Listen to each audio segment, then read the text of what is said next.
Venez vous relooker chez Luminel. Salon de beauté Luminel vous présente le journal. Luminel, osez être la plus belle.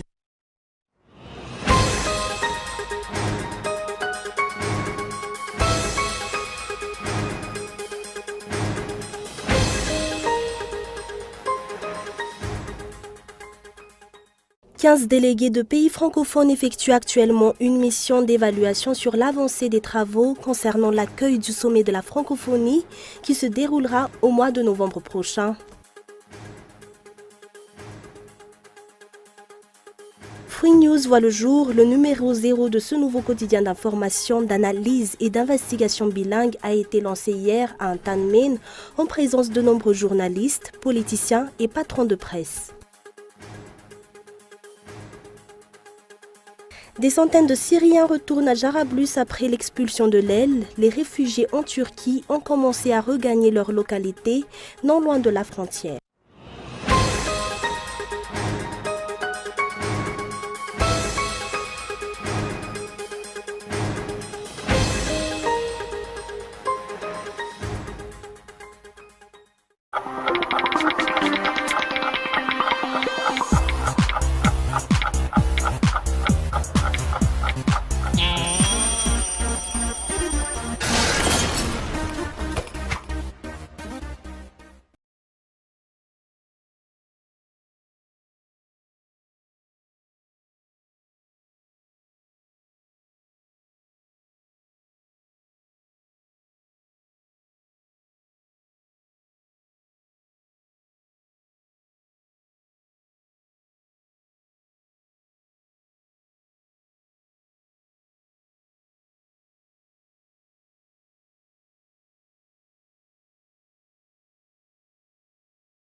Luminel, osez être la plus belle.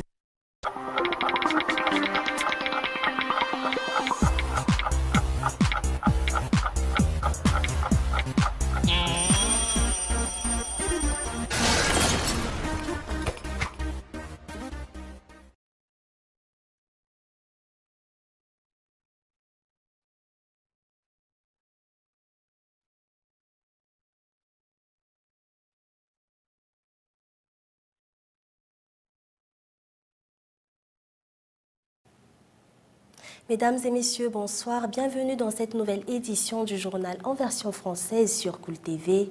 Sur le sujet de la francophonie, 15 délégués de pays francophones effectuent actuellement une mission d'évaluation sur l'avancée des travaux concernant l'accueil du sommet de la francophonie qui se déroulera au mois de novembre prochain. D'après le ministère des Affaires étrangères, 80 pays participeront à ce sommet. Tous les présidents ainsi que ces 4 délégués seront entièrement pris en charge par l'État malgache. Les noms des hôtels qui recevront les présidents sont pour l'heure tenus secrets. Les détails.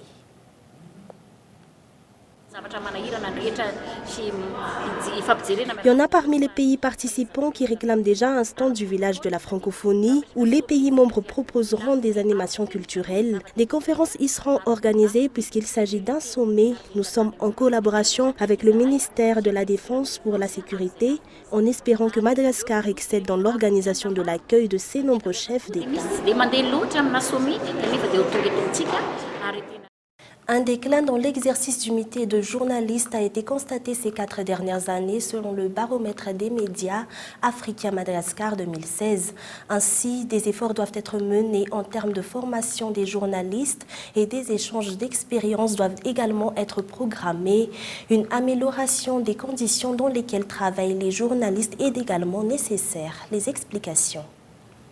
Donc le dernier baromètre de Madagascar a été fait en 2012 et on constate à partir de cette année 2012 jusqu'à 2016 qu'il y a eu un certain déclin dans l'exercice du métier de la presse, dans l'exercice de la liberté d'opinion et d'expression, mais aussi dans la protection des métiers du journalisme et des métiers de la presse, protection en termes de normes de travail, en termes de salaire, en termes de formation, en termes d'encadrement de couverture sociale, etc.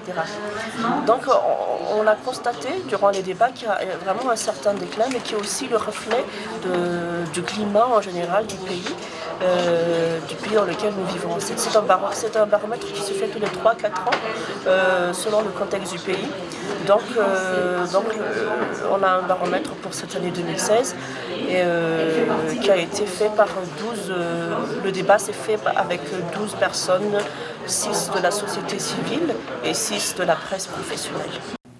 L'éducation est un vecteur de développement seulement à Madagascar comparé aux autres fonctionnaires. Les enseignants sont moins considérés. La non-satisfaction de leurs revendications depuis plusieurs années en témoigne. Reportage de Feizour Rafali. Le gouvernement ne dispose pas d'une politique claire concernant l'éducation selon un observateur de la vie publique qui dénonce parallèlement l'absence de transparence dans la gestion de l'éducation dans le pays. Le ministère de l'Éducation accélère le recrutement des enseignants FRAM et parallèlement, le taux de réussite aux examens qui sont en dessous de 50% sont préoccupants, poursuit-il. Gérard Ramamemampion avance que le recrutement des enseignants FRAM en tant que fonctionnaires a une connotation politique. Il crée qu'en échange de leur recrutement, ces enseignants vont être mobilisés pour qu'ils fassent campagne en faveur des tenants du pouvoir lors des prochaines élections. Les employés du ministère de l'Éducation et ceux du ministère de la Santé ont été pendant des années manipulés par les régimes qui se sont succédés à des fins politiques pour qu'ils atteignent leurs objectifs. Le chef de l'État avait promis la gratuite de l'éducation de base. Cependant, des parents doivent débourser entre 20 000 à 70 000 ariars pour inscrire leurs enfants dans les écoles publiques. Avec 16,5% des dépenses publiques, le budget du ministère de l'Éducation nationale représente pourtant le deuxième plus gros poste budgétaire ministériel. Pour cette année 2016, le budget de ce ministère est de 810 milliards d'ariars, soit une hausse de 162 milliards d'ariars comparé à 2015. 69% de ce budget est consacré au paiement des salaires, 14% est alloué au fonctionnement et 16% aux investissements. Pourtant, les revendications des enseignants ne sont toujours pas satisfaites par l'État. Les enseignants représentent les 2/3 des fonctionnaires. Pourtant, lorsqu'ils revendiquent quelque chose, les tenants du pouvoir ne les écoutent pas contrairement aux autres fonctionnaires. Notons que certaines revendications des enseignants datent d'il y a 3 ans, mais ces derniers n'ont toujours pas obtenu de réponse satisfaisante jusqu'à aujourd'hui. Free News voit le jour. Le numéro 0 de ce nouveau quotidien d'information et d'analyse d'investigation bilingue a été lancé hier à Antanmin en présence de nombreux journalistes, politiciens et patrons de presse. Onnasen. Nous sommes déterminés, avec nos plumes, à contribuer à l'information et à l'éducation de nos concitoyens, à leur émancipation et à la défense de leur liberté, parce que plus ils sont informés et plus ils sont libres, avait affirmé hier soir la Latine Arakutunjazaf, directrice générale de Free Communication, lors du lancement du numéro 0 de ce nouveau quotidien d'information, d'analyse et d'investigation bilingue. Ce quotidien se distingue des autres journaux qui paraissent chaque jour car Free News fera du people politique. Free News sera direct, cru et critique. Il mènera des investigations et rapportera des faits avérés et bien recoupés. Nous allons aussi faire du people politique. L'adoption du code de la communication ne nous intimide pas. Free News se lance 2 défis principaux, la liberté et la vérité. Plusieurs journalistes sont venus assister au lancement de ce nouveau quotidien hier à Antanmin. Des patrons de presse et des politiciens comme Ads Anjianen Arvel, Sylvain Rabetsaroun ont également honoré l'invitation. Nous félicitons la naissance de Free News et nous lui souhaitons une longue vie. Malgré la conjoncture actuelle, nous encourageons Free News pour qu'il ait la volonté de surmonter les obstacles. Free News est la version écrite de Free FM. Ce quotidien compte 8 pages et vendu à 200 ariars. Le combat contre l'analphabétisme est encore loin d'être gagné par Madagascar. Dans la grande île, si le taux d'analphabétisme a été de 46% en 2014, cette année, il avoisine les 50%. Voilà pourquoi Madagascar n'a pas atteint les objectifs du millénaire pour le développement pour l'alphabétisation. La crise sociopolitique est à l'origine de cet échec. Actuellement, plus de 25% des individus âgés entre 15 et 59 ans sont encore analphabètes. Plusieurs efforts doivent ainsi être entrepris afin de réduire ce taux.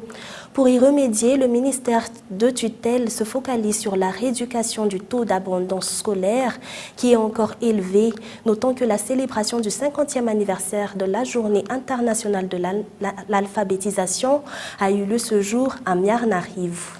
Et sur un autre sujet, il ne se passe un jour sans que la presse rapporte au moins un cas de vol de bovidés. Il y a quelques semaines, des Da'al ont attaqué une localité dans le district d'Ambat-Finanjan. Près de 600 bovidés ont été dérobés. La députée élue dans ce district hausse le ton. Michael Ramarla. Il ne se passe pas un jour sans que la presse rapporte au moins un cas de vol de bovidés. Il y a quelques semaines, des Da'al ont attaqué une localité dans le district d'Ambat-Finanjan. Près de 600 bovidés ont été dérobés. La députée élue dans ce district hausse le ton. En 3 mois, près d'1 millier de bovidés ont été volés, dont 600 dans la commune d'Ambat-Finanjan. Les Da'al sont armés de Kalachnikov. Nous réclamons que l'effectif des gendarmes soit revu à la hausse. Outre Ambat-Finanjan, la commune de Beraket a également été la cible des Da'al lourdement armés le 30 août dernier. Ces derniers se sont emparés de 105 bovidés. Les forces de l'ordre affirment que des Da'al ont été tués, mais le maire de cette localité et les habitants démentent. Le chef de brigade de la gendarmerie a fait un rapport au capitaine affirmant que 5 Da'al ont été tués. Et à la CIRGN de Tuléar, il a déclaré que 16 Da'al ont trouvé la mort. Mais selon plusieurs témoins, il n'y a eu aucun mort. Avant ce point de presse, j'ai rencontré des responsables auprès de la CIRGN de Tuléar pour leur demander d'ouvrir une enquête. Les habitants de Beraket ne font plus confiance aux forces de l'ordre. Ainsi, un recrutement de volontaires pour suivre les traces des Da'al et des bovidés a été mené. Ce recrutement a pris fin aujourd'hui. Et sur le plan international, en France, un deuxième couple a été arrêté dans le cadre de l'enquête ouverte après la découverte samedi à Paris d'une voiture contenant 6 bonbonnes de gaz. De premiers suspects avaient été déjà interpellés. France 24. Nouvelles arrestations dans l'enquête sur les bonbonnes de gaz retrouvées dans une voiture près de la cathédrale Notre-Dame. Un deuxième couple a été interpellé dans la nuit de mercredi à jeudi, à proximité de Montargis. La police recherche actuellement la fille du propriétaire du véhicule. D'après son père, elle serait radicalisée. 2 premiers suspects arrêtés mardi dans le sud de la France sont toujours entendus par les enquêteurs. L'homme et la femme sont déjà connus des services de renseignement pour radicalisation. Pourquoi dimanche dernier un véhicule contenant 6 bouteilles de gaz a été retrouvé en plein cœur du quartier latin? C'est la question que se posent les policiers du 36 quai des Orfèvres. Pour l'instant, rien ne permet d'affirmer qu'il s'agit d'une tentative d'attentat. Les autorités se veulent donc prudentes, mais affirment que la menace terroriste reste forte et sérieuse. D'après le directeur du renseignement intérieur, l'organisation État islamique se prépare désormais à mener des attaques à la voiture piégée. Des centaines de Syriens retournent à Jarablus après l'expulsion de l'aile. Les réfugiés en Turquie ont commencé à regagner leur localité, non loin de la frontière, toujours avec France 24. À l'entrée de Jarablus, cette inscription, l'État islamique, un califat, sur la voie de la prophétie. Pourtant, les djihadistes de l'organisation ne sont plus là, et ce sont désormais des civils qui franchissent ce point de passage. Près de 300 sont rentrés chez eux. Ils avaient trouvé refuge en Turquie voisine. Dieu merci, le peuple revient. Les personnes qui avaient quitté la ville sont de retour. La situation est correcte. Mais nous avons des manques. Les principaux problèmes, ce sont l'eau, le pain et l'électricité. Ces choses-là nous manquent. Jour après jour, la vie reprend son cours à Jarablus. Contrôlée par l'organisation de l'État islamique depuis 2013, la ville a été libérée le 24 août dernier. Une opération éclair, fruit d'une collaboration entre rebelles syriens et armée turque. En quelques heures, à l'aide de chars et d'avions de combat, la ville était tombée. Selon Ankara, sa frontière avec la Syrie est désormais totalement sécurisée, entre Jarablus et Al-Ray, voire même jusqu'à Azaz. Après la libération de la ville de Jarablous, nous avons déplacé nos sièges militaires. Reste uniquement celui qui s'occupe de la protection des biens des citoyens et des biens publics. Dans la ville, les stigmates du passage de l'organisation de l'État islamique sont partout. Des traces qui n'effraient désormais plus la population. Et voici un bref rappel des principaux titres développés dans ce journal. Sur le sujet de la francophonie, 15 délégués de pays francophones effectuent actuellement une mission d'évaluation sur l'avancée des travaux concernant l'accueil du sommet de la francophonie qui se déroulera au mois de novembre prochain. L'éducation est un vecteur de développement seulement à Madagascar comparé aux autres fonctionnaires. Les enseignants sont moins considérés. La non-satisfaction de leurs revendications depuis plusieurs années en témoigne. Et puis, Free News voit le jour. Le numéro 0 de ce nouveau quotidien d'information, d'analyse et d'investigation bilingue a été lancé hier à Tanmen en présence de nombreux journalistes, politiciens et patrons de presse. Et enfin, des centaines de Syriens retournent à Jarablus. Après l'expulsion d'elles, les réfugiés en Turquie ont commencé à regagner leur localité, non loin de la frontière. Et c'est la fin de cette édition. Merci de nous avoir suivis jusqu'à la fin. Très bonne soirée et excellente suite de programmes sur Cool TV. Au revoir.